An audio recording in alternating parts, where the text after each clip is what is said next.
Welcome to another session of Khoj Gurbani. Ravinder Singh here, joining you from Columbus, Ohio. As some of you know, we are trying to inaugurate a sort of a different model of dialogue. What we've decided is we want to actually pursue a thematic approach to Gurbani. We've been doing Banis the last year, and all of us kind of felt that while we were discussing the Bani proper, invariably and inevitably, the discussion digressed into some of these What? major themes But I'm going discussion. that recur over and over again. Harvinder, can you put everybody else on Answer. mute while VG is going to 1 hour. talk? हाँ जी Veer ji Hanji.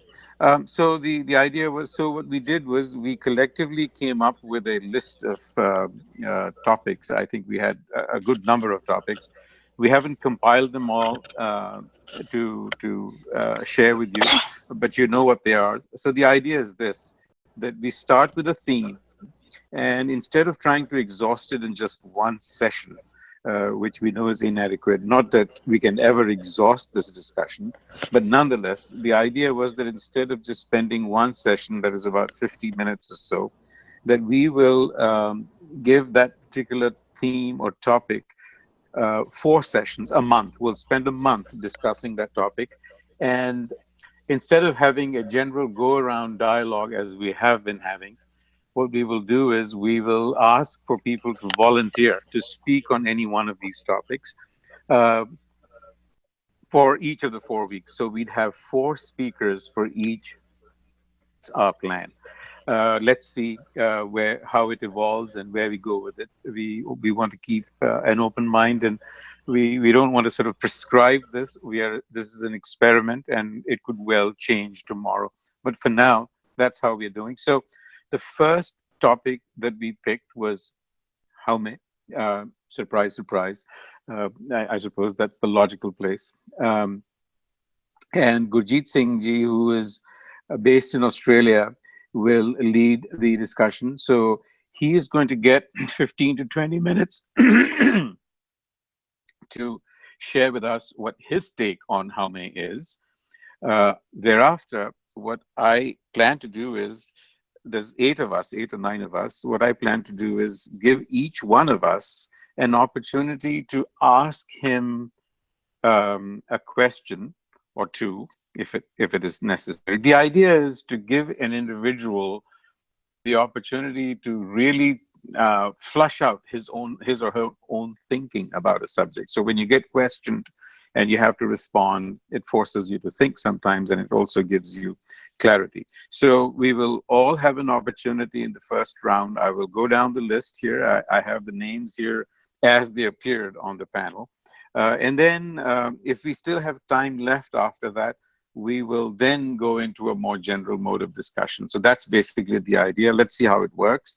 But before we get started, I do want to welcome back Dilpreet Singh, who has appeared on the panel after a long absence. We are very thankful to Akal Purakh for having given him or restored his health back. So welcome back, Dilpreet, and we are looking forward to seeing you more regularly on this panel. So with that said, Harvinder, I want to just pass it on to Gurjeet Singh Veji. हाँ जी Gurjeet Singh ji you are mute right now, can you hear us? हाँ जी वीर जी, वाहिगुरु जी का खालसा वाहिगुरु जी की वाहिगुरु जी की फतेह. So Waheguru ji का खालसा वाहिगुरु जी की फतेह to everyone, and it's a good opportunity that we are starting with something. Let's see how we go. The first topic which we chose was Haumai. So I'll try to make a point what I understood out of Gurbani on this topic. It is, I think, the only topic which Gurbani aims at. And that's why within the first few lines where we open the first page, the main theme comes out, Nanak hukme je bujhe, ta Haumai kahe na koi. It means there are two things which we have to understand, the hukam and the Haumai. And the original name of the Gurbani is Jap. It means Jap will help us to understand what does the word hukam means. And hukam is done by a hakam. So if there's a hukam, there's also a hakam. There's a ruler who is passing instructions. So it means it's also telling us that we should know who is the hakam, who is the real person running the show. And Jap should help us. The Jap from within Gurbani should help us to understand that there is someone superior to us who is running the whole system. We need to find from within Gurbani who is that and how I am related to that person. I think that's the whole aim of Gurbani and particularly the word Jap. I don't associate Jap with merely just, repeating, because for that in Gurbani we have a word like Ucharan. Ucharna is different, but Jap is to understand what is the real cause of my coming to this world. How come we are all here? And what is the way? To find something out of the Western literature. Asked Arvinda to put that. I'm quite satisfied that people have done research up to that level. They may not have straight away Gurbani with them, but this is very close. Whatever they have, it's almost like they've shown an iceberg, and there's much more darkness, or the layers of darkness are much more. There's only some part of our consciousness which is illuminated, which is facing the sun. And most of it is inverted and in the darkness. So to me, that is quite a good analysis if someone can even try to understand from within that diagram. So I was just reading that it's, what is the general definition of Haumai? I think the only close word we have is ego. And the ego is, as in the research, they say your ego is your conscious mind, the part of your identity that you consider yourself. If you say something has a big ego, then you're saying he's too full of himself, or it's an inflated feeling of pride in your superiority to others. And in Gurbani, I think we'll be saying that ego is nothing but the unconscious mind, because the conscious mind doesn't speak as per Gurmat. It's the unconscious mind overruling on the conscious mind. And one of the best ways is using Gurbani as a tool to weaken that, what they say conscious mind, but as Gurmat says unconscious mind, which is nothing but our own man. We need to weaken that. And recently we did this in the Patti. The whole cause of everyone coming here, to me, has been described very nicely in the Chachak, which Guru Nanak has he's telling the whole world. Chacha chaya varti sab antar, tera kiya param hua. There is a part of element, the chaya within us. The chaya or the shadow has been, there's some sort of umbrella which we are carrying with us. And with that umbrella is nothing but our own param. That's how Gurbani described that everything has been done by the Jeev himself. We can't blame anyone else. Dadda dosh no dayu kise. You can't say that I was suggested that it was my own action for which I am responsible. If I have put the bharam inside me or the doubts inside me, only I can clear that. Others can only help. So chache chaya varti sab antar tera kiya param hua. It's your own. No one helped you in that. You did it. Parmupai pulaina pe. This is what the Bhagats have felt, that the param which he has inducted in himself, he's responsible. Some of them are more responsible than others. They have pulayan, they have neglected it, they have rejected that param. Tera karma hua, this is the bakshish, your own bakshish on you. That you read the Gurbani, someone told you, could be either way, that the whole problem is the param which you created for yourself. You remove the param, and what happens in the end? Then guru milya. Because we are a part of that super consciousness. We get, once you remove the param, you're back into that super consciousness. But at this stage, we are all within that super consciousness. There's a small area of our own consciousness, which we call, Fariji has told that Farida Pumarangavali, Manj Visula Bag. The whole of the super consciousness is very colorful, very joyful. But within that, there is some portion, Manj means within that, Visula Bag. Vishula means poisonous stuff. There's only little part where we are here in Pavsagar, and we have every opportunity to go out of this depending upon how we interact, how we play the game. So what is the condition of mind? It's also told by Gurbani to us. We'll just take one quotation from just Sri Rag. E manua at sabal hai, chhadde na kite upay. This is their personal experience. We are far off from those things. This is what third Pasha is telling us. E manua. Manua is the one who is the outer consciousness. The unconscious part of At Sabal hai. Not only he has got power, but he's very powerful. Chhadde na kite upay. He's not leaving the Haumai. See, Haumai is consisting of two words, because within Gurbani, when we try to read the word Haumai, the word Haumai, with Haumai comes 627 times, but there is also a word known as Haum. It's independently coming 756 times, and Mai also comes 742 times. It means they're correlated to each other. And originally, when we read in Asa Ki War, we have been told Haum vich aaya. It means at that time it was only Haum, not the Mai. The Mai get associated later. The Haum is always with him. So that Haum is what is being indicated, that a manuat sabal hai chhadde na kite upay. He came in a Haum, then he later added Mai to it. Dujje paye dukh lainda bahti de sajai.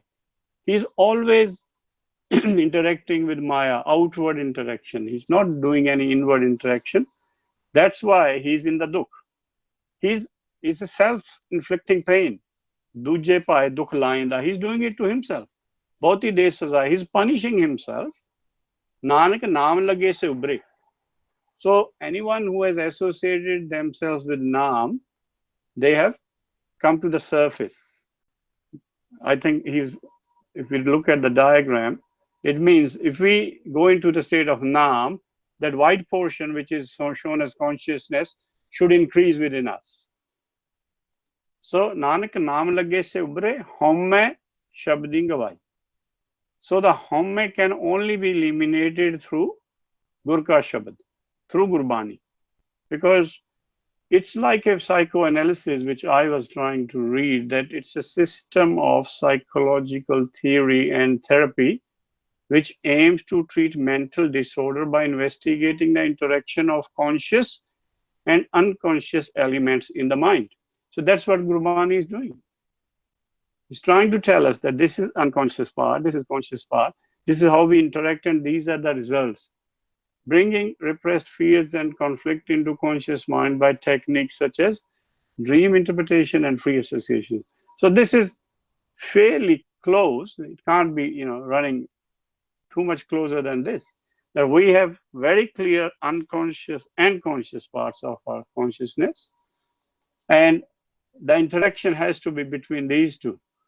We have to take these things for granted. If you think that this Gurbani is just only telling us stories, it's not there. It's the personal experience felt by the Bhagats. who has ultimately beaten the Haumai, and it can only be interpreted in their language, what they have. All right, there's another one. I'll read it for you. This is also very early, part of Justin Shridag. Manre sada pajo har sharanai. So the unconscious mind has been instructed to be in association with the conscious mind. Hari, that's conscious mind, what we call our moon. Sharanai means you stay in his sanctuary. You just be getting more protection from Kam, Krodh, Lobh, Moh, Ahankar. Gur ka shabd antar vase ta har visar na jai. If we have really associated ourselves with Gurbani, antar vasa, as you know, at this stage we have got a lot of other things. But if we Gur ka shabd ta har visar na jai, then you will be in constant association with the positive consciousness or the consciousness, whichever way you say. Ye sharir maya ka putla. This is what Gurbani says. This sharir is nothing but, it's made up of Maya, first of all. It has its needs in Maya, which Haumai dushti pai. It came in a Haum, but ultimately we are adding more Haum to it, becomes Mai. This is dushti.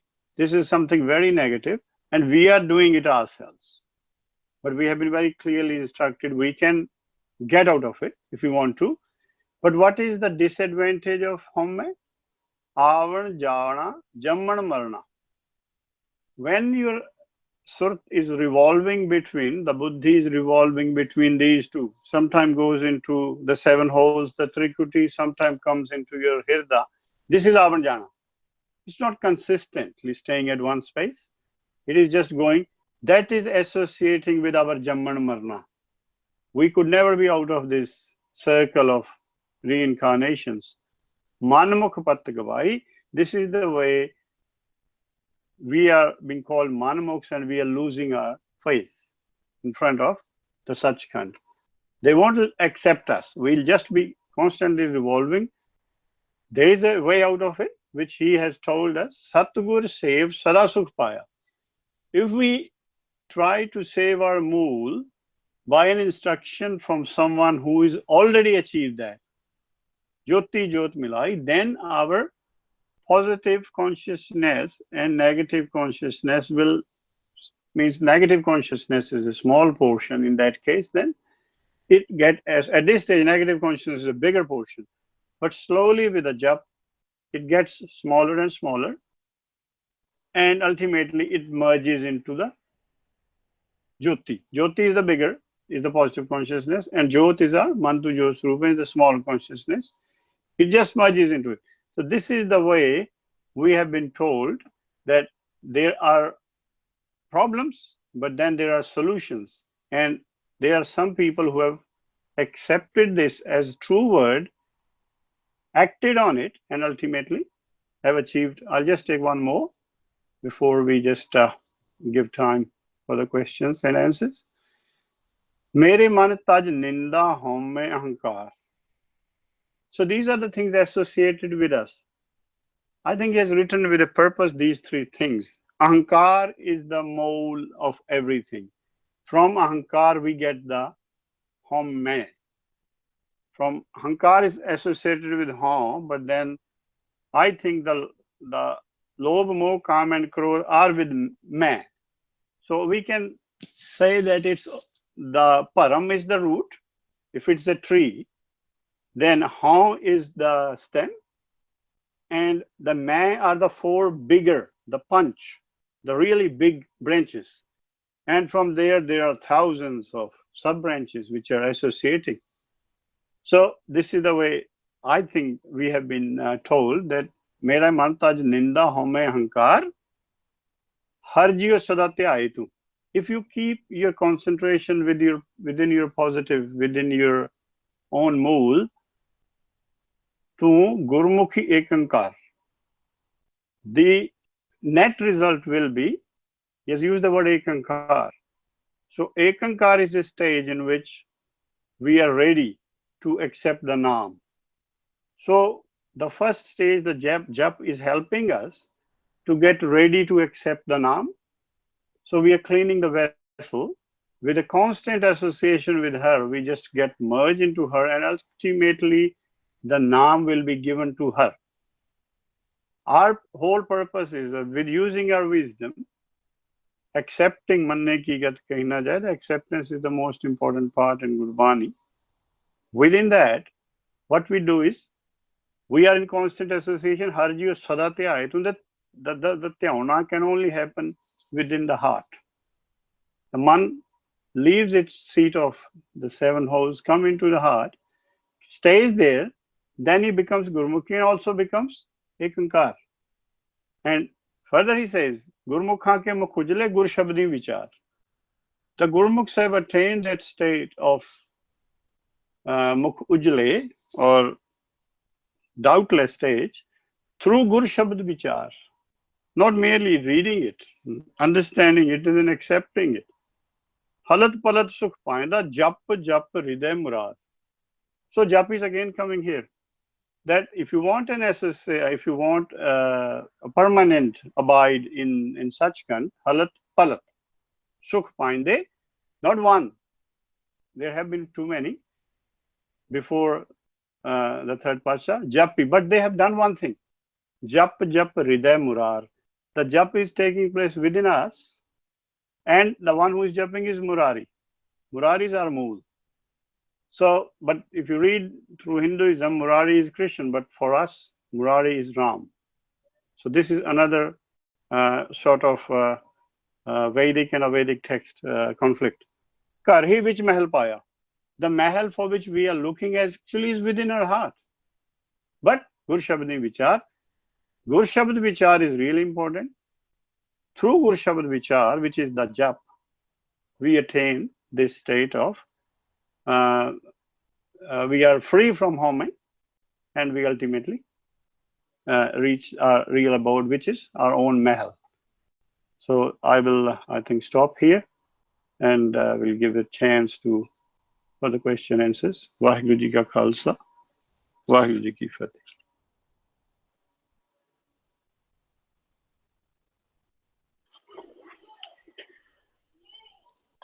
Hanji, Ravindra ji, back to you, ji.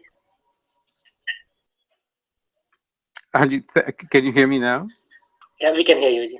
Okay, Hanji, thank you, Virji, for that exposition. I am just going to go down the names that I have here in order, and just give you an opportunity to question Gurjit Singh Virji about a point, to make an observation, however you choose to.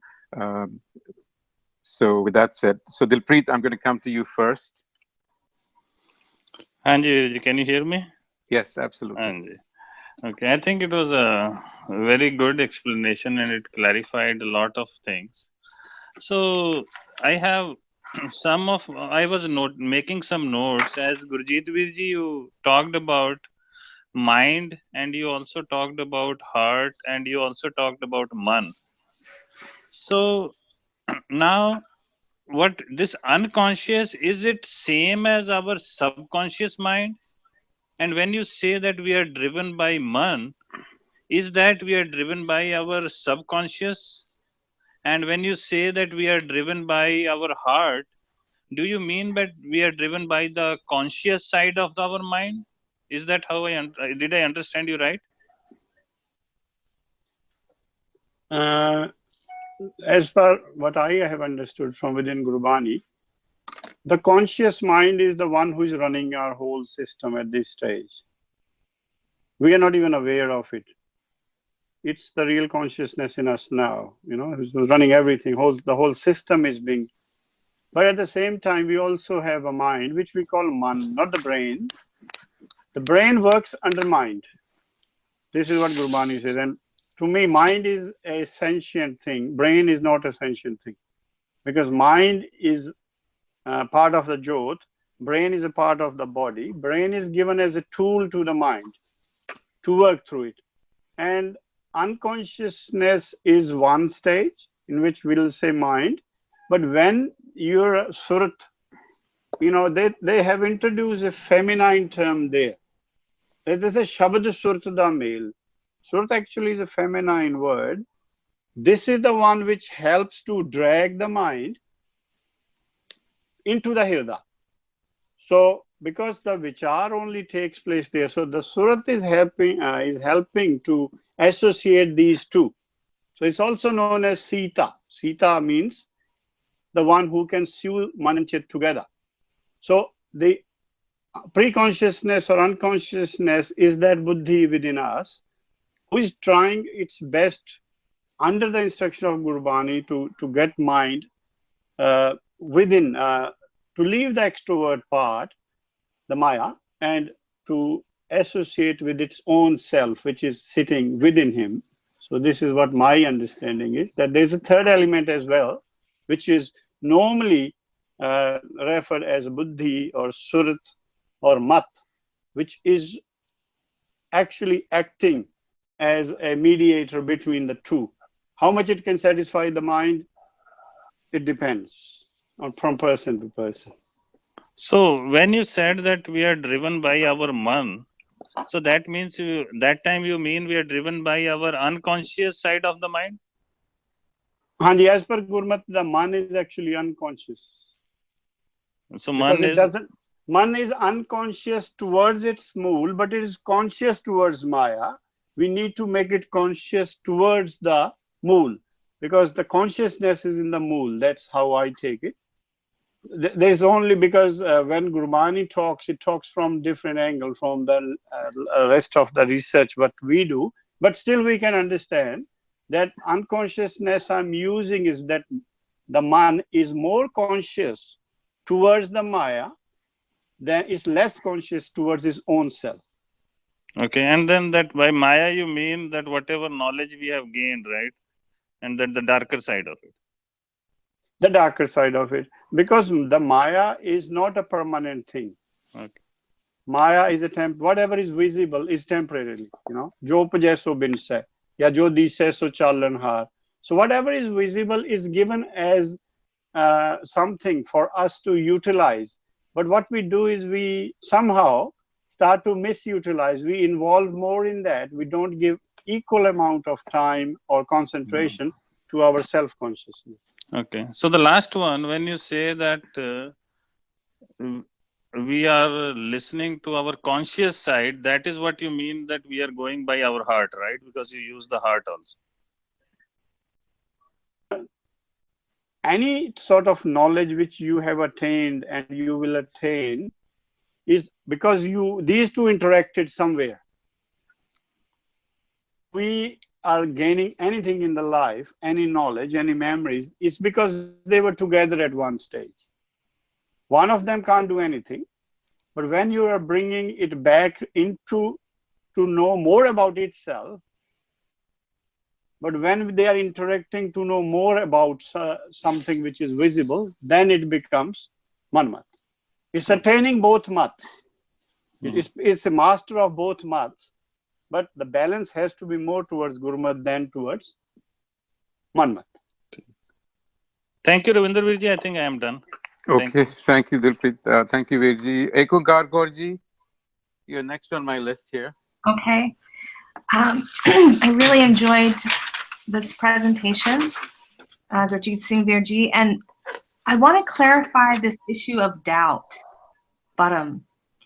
So from what I heard you say, you're saying that the ego itself is creating the doubt, or the doubt is creating the ego, or I'm not sure where like I needed more clarification on where the doubt originates and how it resolves.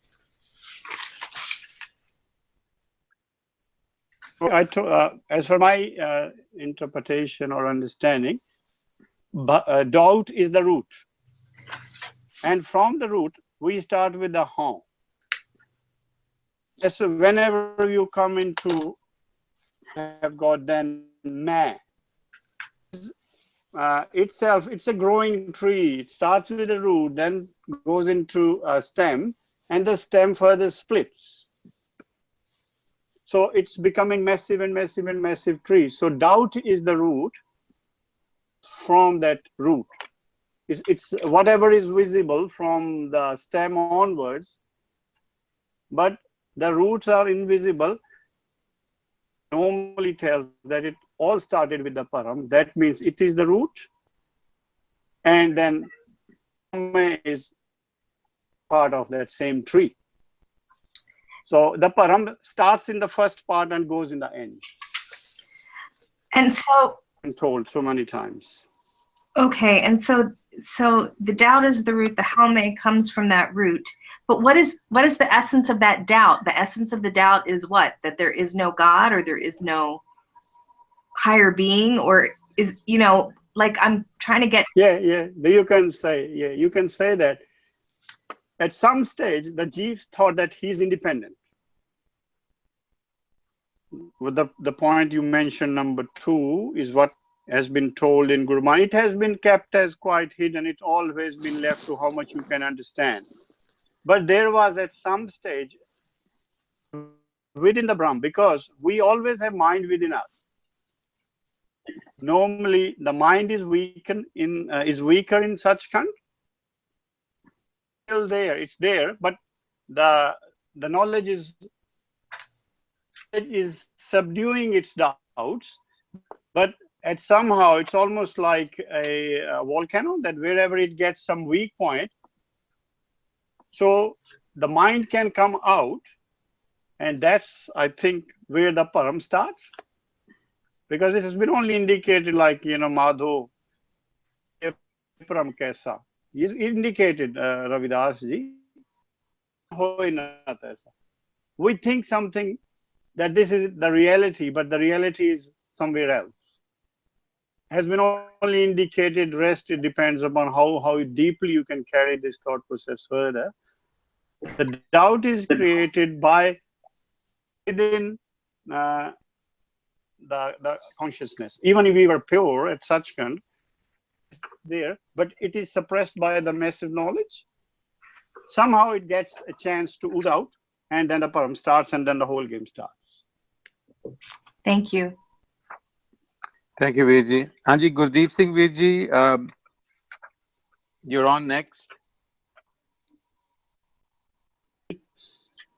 I'm very much impressed with Gurjeet's explanation. Even for the param also, he gave a very good quote from the Gurbani. Anji, do you have a question for him? Not really, not I know, but if I have a question, then it's a jap.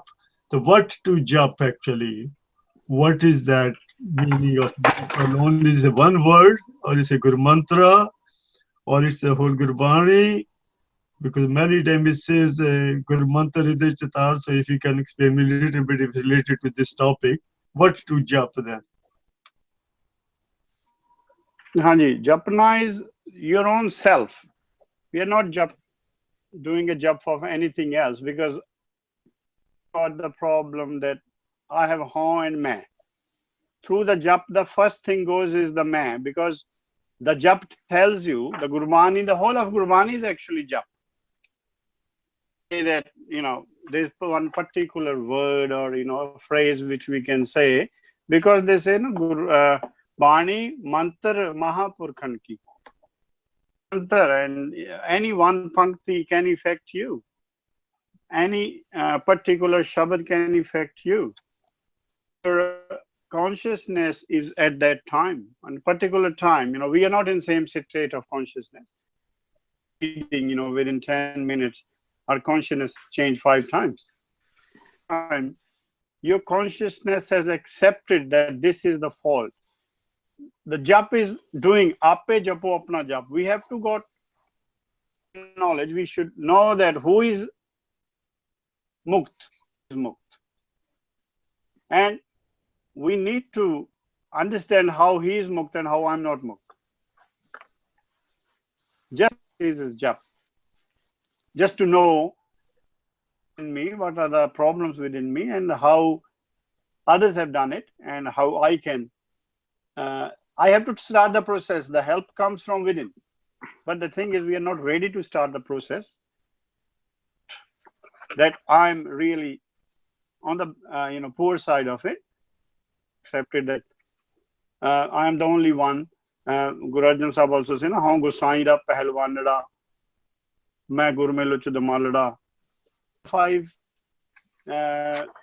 doots and made them my servants. So this is the whole process. Particular word, it's a particular phrase. is a sort of jap.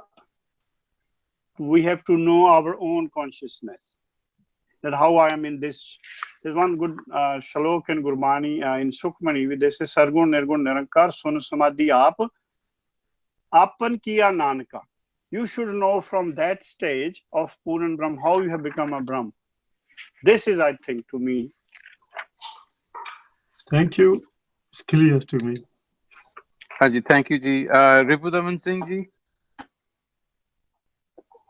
Hi, Vijay, thank you. Thank you very much, Vijay, for the explanation thus far, and everybody for the questions. My first question is actually going back to the Bharam itself, because said from Bharam comes Hon, comes Me, and I think so the collection of Hau and Me is Haumai, and from them come Ahankar, Lobh, Kam, etc. All that. So right in the beginning, when we say Bharam, so you are saying where is in fact Bharam arising? So is there an individual whose individuality is maintained in that collective? Is that understanding correct? Yeah, that's correct. Because our individuality, we are drops there, also behaving like ocean. Individuality is very much there. Individuals who had the Bharam come back to Pavsagar to remove their Param. That was the whole aim. So you're right. So basically, they are acting as one. They are harmonious, in sync. But the moment they are no longer harmonious, that is the Bharam. They consider themselves separate, and this feeling, this thing that has arisen in their mind that they are separate is Bharam, and what arises from that is what we call Haum. So they have this identity created that is Haum, and then when they come in this world, that Haum expressed in this Maya is Me, essentially, and then that Me expands into Ahankar, Lobh, Kam, Krodh, etc.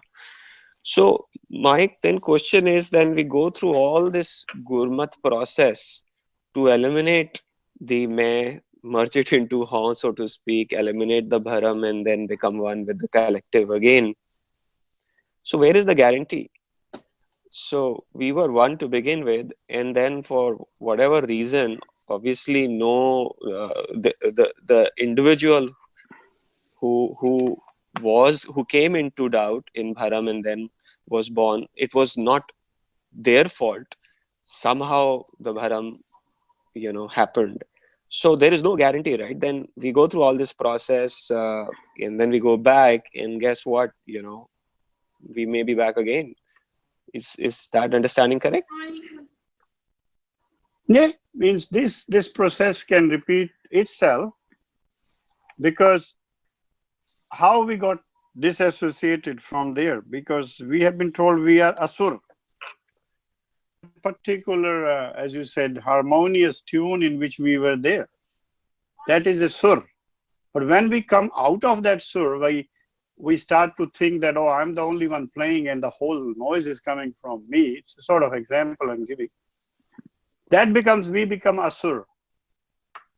And then sur again, because we haven't broken any major rules. We just only start to wake up and be a part of the system again. But yeah, you can be back here again. But Vijay, always. Hanji. But the Bani very clearly says that Bahar Janam na hoye, right? And again, many places that once you do this process correctly, you're not going to come back. So therefore, there is something within that in cycle. You won't come to cycle of Janam Maran. Bahar Janam Niya means you won't be coming in Maya, but within that system, once you are there, you could recreate that scene again and be here, and then you can break up again and be there.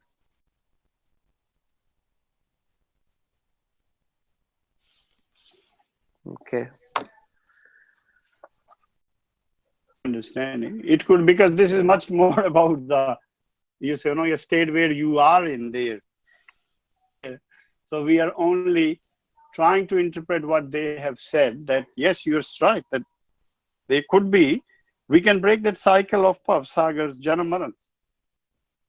Once we are there, if that thing, if the param happens again, all it is nothing. We have same capabilities. We have everything same. It's only that we have to create that whatever doubt we had, 1 or 2% within our consciousness, we have to clarify that, and we are still pure. It's a physical change happening. It's not that, once it has happened, it could never change.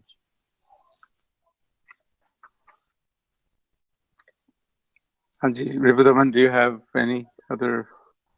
No, Vijay, that was my question. So that inconsistency, yeah. Thank you. Okay. Hanji, Indramoon Geji, are you there? Hello? Hanji, we can hear you. Okay. Go right ahead. Yeah, Gujiji, that was very good. Very, very interesting presentation. And some of my questions have already been addressed with the questions the other people raised. Maybe you could clarify a little more the distinction between how and man, the relationship there. Means there's one shalok, the whole shalok in Asaki Var is on how. How which Aya. If there was how within us, then only we come here. Never come here. And if we don't remove the how, we go within how. So it means the cycle is still repeating itself. It means that there was how within my consciousness. And the how is nothing, but yeah, I was in a state of asur, as we say, sur and asur. These are the two categories, basically. But ultimately, towards the end, it says, Haumai karkar jantu paya, outer body. It means the man got associated because the man is not born in, I don't know whether you understand that fact. We call Satyug, then we call Treta, and then we call Dwapar. In Treta and Dwapar, there was no mind within us. The man got only created within the Dwapar, and its effects were shown in Kali Yuga, the one state we are now. To leave this state, we have been told Age Hansa Kela. The Hans is there, it came to become Vadhans. That's why there's a Vadhans Rag in Gurbani. Hans is just a broken drum, but Vadhans is a Puran drum. So until firstly we remove the man, because the mind got associated to remove the how, but somehow we didn't understood the process. We went in such companies or whatever we did. We got more how in us because the mind never understood the whole purpose of this body, the way it was educated. But if the mind understands that I have to be quiet, and the Jap only tells that Man tu jot swarup hai, apna mool pachan, it means you are just a son. You're not the father. You just let the father do the action. You listen to the father. But it normally doesn't do that. The man himself thinks he's a king. If we can tell the man that he's not a king, there is an emperor in front, in top of him, then he can be quieted. So the man is that part of it, in which the mind started interacting with, because the mind is given the 5 senses. The man is associated from those 5 senses. That's my understanding.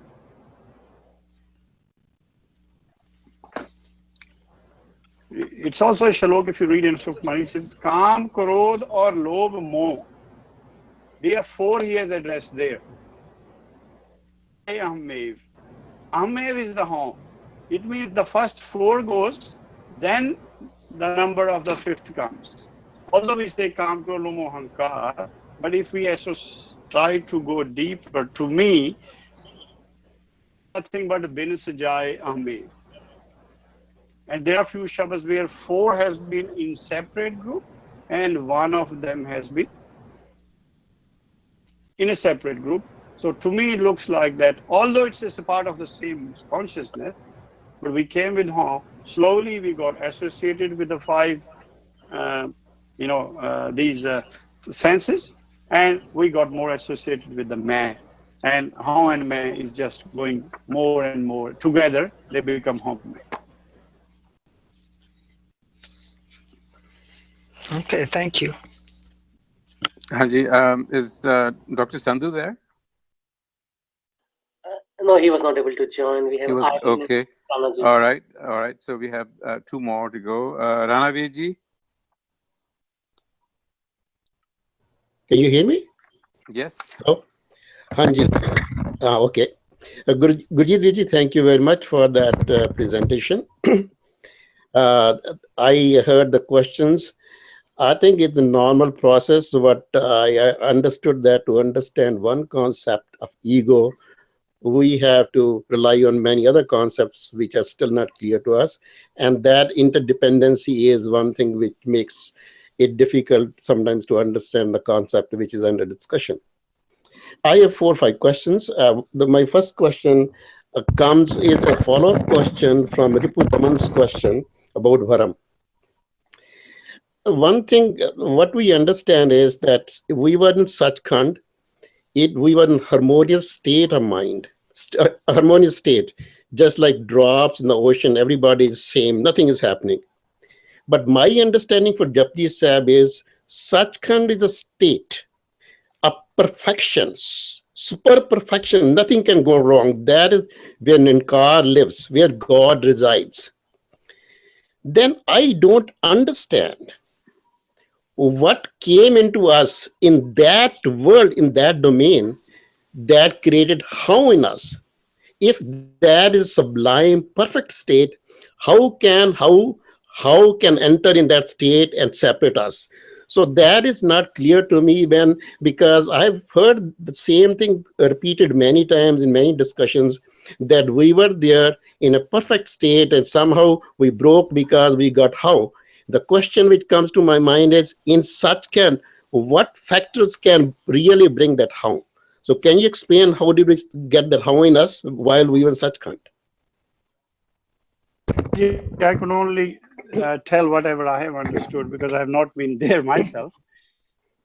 He says that na man mare na marna jog, die as such, but it can be overpowered.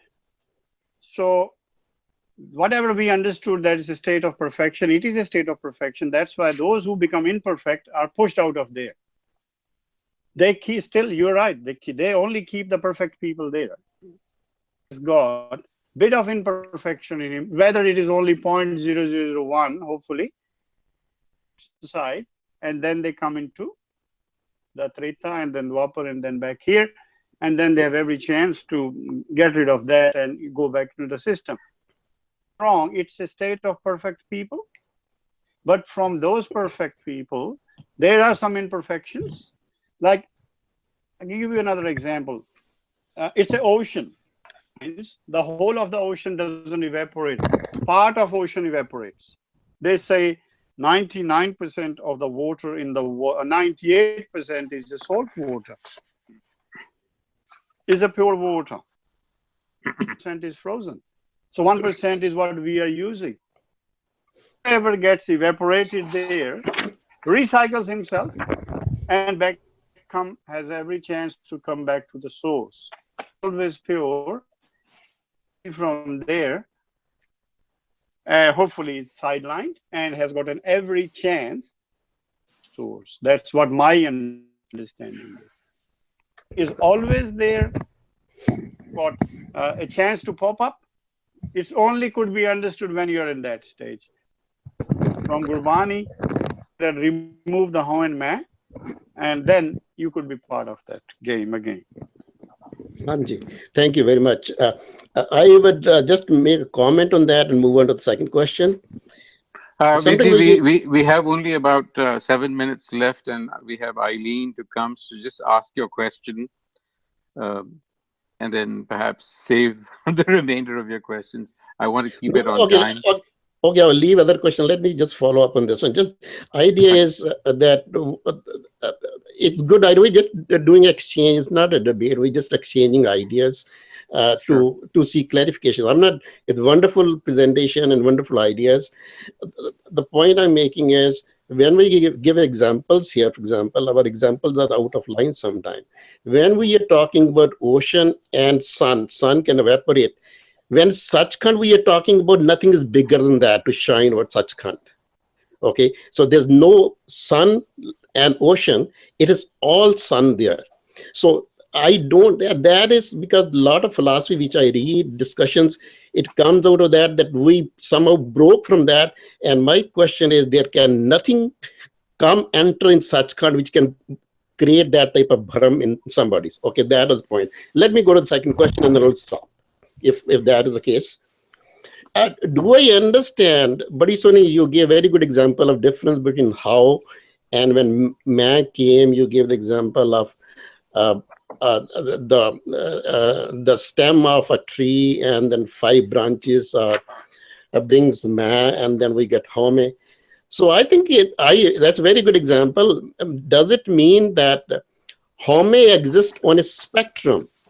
So that means how is the lower part of that, and gradually it increases and becomes Haumai. So there's a gradation of Haumai then in that case. And you use the word ego. When I try to understand what Haumai or ego is, you mentioned that ego is your identity. And then later on toward the end of the presentation, you said we are free from Haumai. So I got confused that how can we be free from our own identity? Can you comment on that, Gurjeet? The mind is associating ourselves with some sort of identity. He says, I'm doing it. But when he says someone has basically the hukam has done it, then it's losing its identity. That I'm not a doer, but the things are done through me as a channel. I think that's what I wanted to say, that the credit for what I am doing. At that stage, you said, no, everything is done in the hukam, and I don't take any credit for whatever good is done, whatever bad is done. At this stage, we are taking credit for good, and we are giving discredit for bad. At that stage, you're neutral. Whatever is done, happening is acceptable. I mean to say that we are losing our identity there. Okay, thank you, Gurjeet. Thank you, Ji. Eileen Kaurji, last but not least. Okay, thank you. I just have one area to ask about. I agree this is a great discussion and presentation from Gurjeet. My question is about the body relationship. And I'll just tell you, I was reading one pankti that was standing out to me. And it made a lot of sense in the context of what Gurjeet was saying. It says, Eh sarir maya ka putla vich, Haumai dusti pai. And I think this means that the body is Maya's puppet, and inside there is the Haumai evil. So when I'm thinking about this relationship with and things going on in the mind, right? What is the association of the body? What is the role of the body with Haumai? Because what I personally experience is I often try to sort of find confirmation that I'm on the right track. And I'm kind of looking for sensations, sort of bodily sensations, or, oh, I feel good, I feel better, you know, things that are related to sort of my body experience, if you will, not my soul experience or my heart experience. And a lot of the words that are associated with Haumai seem to be similar to that body experience, like filth and corruption and violence and, you know, desires. These give me the impression of, like, you know, the body thrills or the body bliss is to be avoided. And so it just, I guess I'm trying to understand the relationship between the buddhi or the mat, trying to get the man to point in the right direction, and where does the body come into play? Okay, so as far as, so this is like a combination of an axe and an axe handle, I'll say. In itself can't do anything. The handle in itself can't do anything. Association. So the outer body is normally considered as a handle. First, the whole means the removal of Haumai is to be done by the axe itself. We have given that example even in a Kur Chura Mutha Murdar. Ki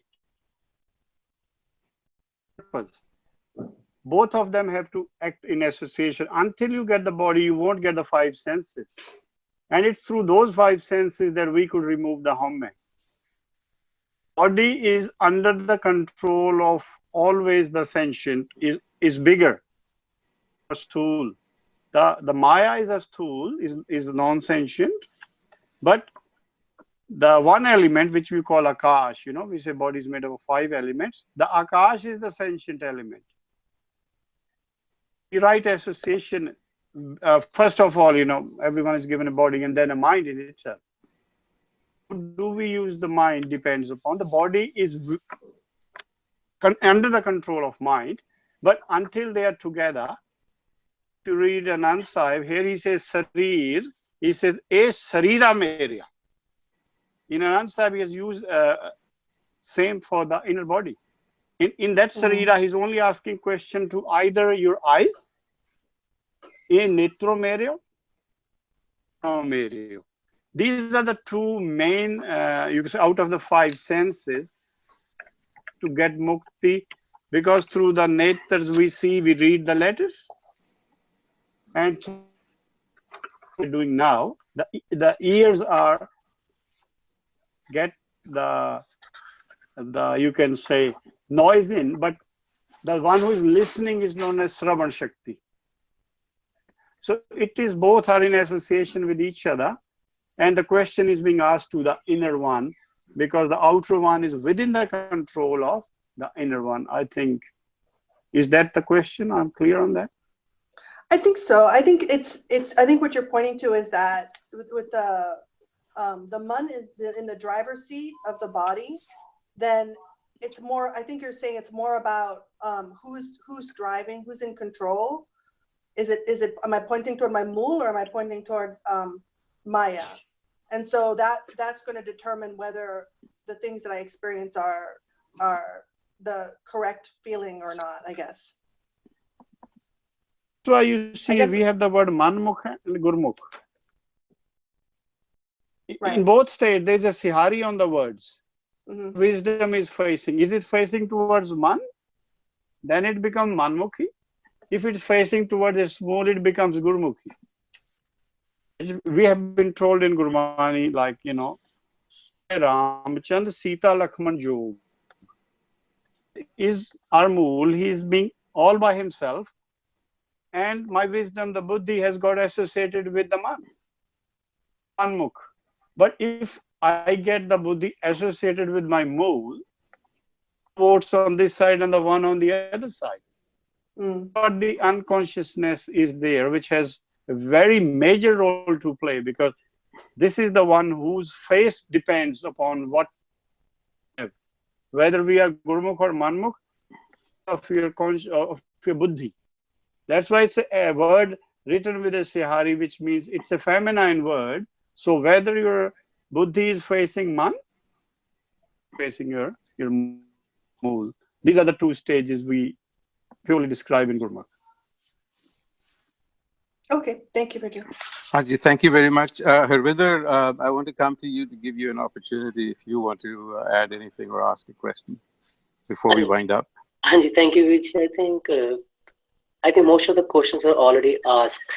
So I think the basic question I think I have is like what Rana Vijay are like. So why that, as per Gurjit Vijay's definition, so why the Param happened like? So as I can see that from Param, we come to, and then we attach Ma to it. And then the whole Gurbani is, what he's saying is that we need to take care of Ma first, and then Haum will go. It is very much possible that our whole life just goes into removing the Ma, and Haum still remains, and we just be in the cycle of birth and death. So is that the right understanding I have, Gurjit?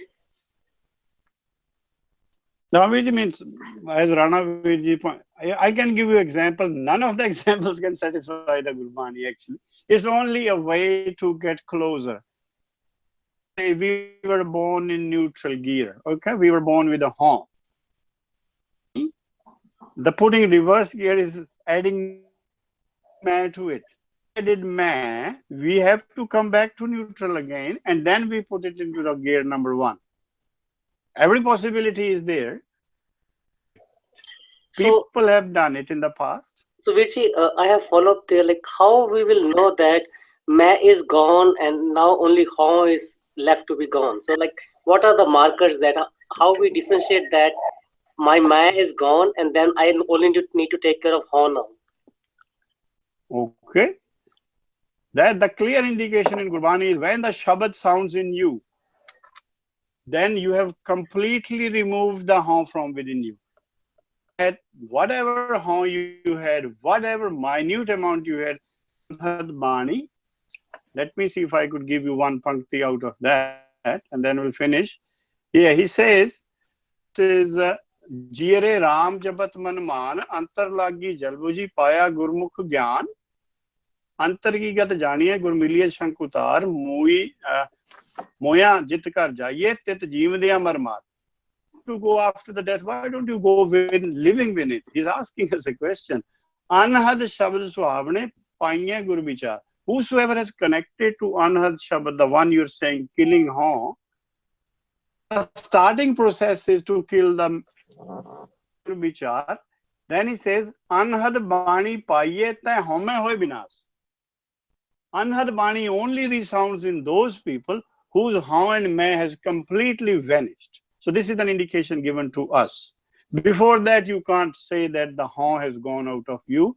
The connection with the Shabad are simply pure.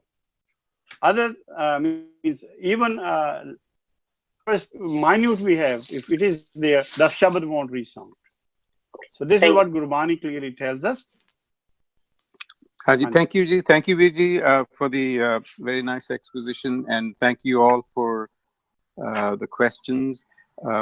We will converge next week and continue on this discussion, except that it'll be me, Ravinder Singh, attempting to get his hands around Haumai. So what I propose to do is pick up on some of these questions and offer my perspective. I think that will only further the conversation a little bit, because some of these questions do resonate with me as well. And I do have some of my own questions, and I also have a somewhat, I think, different take on this. So I'm hoping that you can all join us next week again as we pursue this further. And for now, Guru Fateh to all of you. Waheguru Ji Ka Khalsa, Waheguru Ji Ki Fateh. Ji Ki Fateh.